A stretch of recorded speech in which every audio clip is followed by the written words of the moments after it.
My name is Hunter Hess, and you should vote for me to be on the school board because I'm planning on improving schools by eliminating homework, adding more nutrition to the school lunches, and allowing cell phones in school. The first way I'm going to improve schools is by eliminating homework.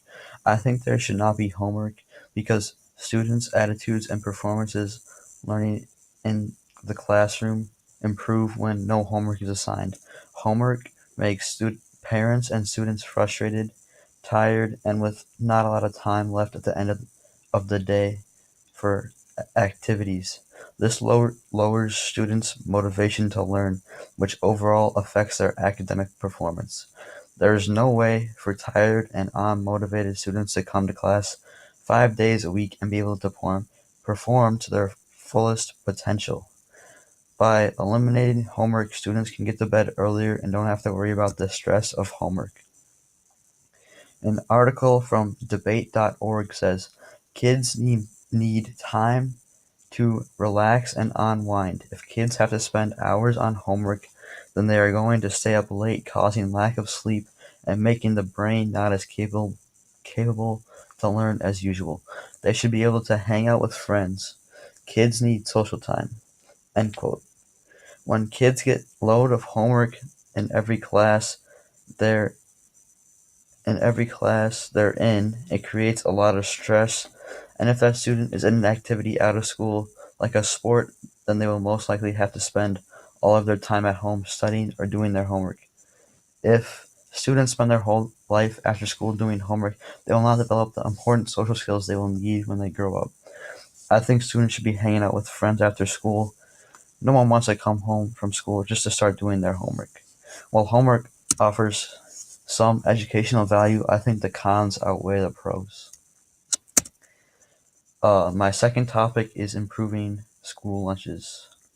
According to the U.S. Department of Health and Human Services and the Centers for Disease Control and Prevention, there has been a dramatic increase in obesity in the United States over the past 20 years. In 1995, no state had obesity rates over 15%. By 2012, only 6 states had an obesity rate less than 20%. Obesity has been directly linked to hypertension, diabetes, cancer, and depression. Because of this, I want to improve the quality of school lunches. In most schools, we don't feed our children the beautiful food you see in the farmers markets. In a majority of schools, the food is a mix of chicken nuggets, tater tots, canned fruits and vegetables, chocolate milk, corn dogs, pizza pockets, and more sad stuff. Food that does not cost a lot of money. Um, this food has a cost even though it's cheap, and that cost is our children's health. Michael Pollan reported in the New York Times Magazine that diet-related illness costs our country $200 billion a year. That is almost 30 times more than what we spend on our lunches. As a country, um, As a country, we spend $110 billion a year on fast food and $50 billion on diet aids. We need to increase the number of healthy food options in school lunches so students can learn to eat healthy at a young age. This way, we can hopefully lower the obese rate by a little and improve our students' uh, health. Standardized test scores from 9,700 K-12 schools showed that scores raised by 4% on average when healthy lunches were given to children. Those numbers may seem small, but one of the study's leaders, Michael L. Anderson, a PhD professor of resource economics at the University of Southern California, noted that the raise is significant for economically disadvantaged and non-disadvantaged students. By feeding our students healthy lunches, we can improve their eating choices and we can potentially raise their test scores. It's a win-win.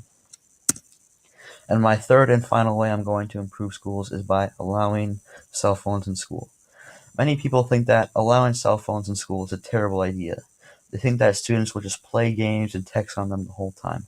But I think that in the right hands and the right setting, cell phones can be just as useful, if not more, than a textbook. Advocates say that phones can offer educational benefits when used properly. Smartphones offer access to calculator functions, English and foreign language dictionaries. A growing number also feature wireless internet access and have cameras on them. Both have potential value in the classroom or on a field trip. Supporters say that these abilities can compensate for the lack of devices in some school settings. This is saying that cell phones do have academic potential and can be used as a great learning tool. An article written by Teresa Pelham, a columnist in the Hartford Courant, says, "Love them or hate them, or a little bit of both, smartphones are technologically miraculous and powerful tools that allow students to search for information instantly, enabling them to focus on critical thinking once they find the facts they need. School is ultimately supposed to prepare us for the real world, and in the real world, all of us need to know how to use technology in a respectful and responsible way." Pelham's kids attend a school in which cell phones are allowed bell to bell. When students get assigned something to do in class, they have to show their teacher how much work they got done at the end of the hour, and the teacher evaluates if they use their time wisely. That way, if a student is playing a game on their phone or they're just off task, the teacher will know, and then the student that was off task will lose the privilege of having their phone in class. This is a simple way that ensures students will be using their phones productively. Thank you for watching my campaign speech.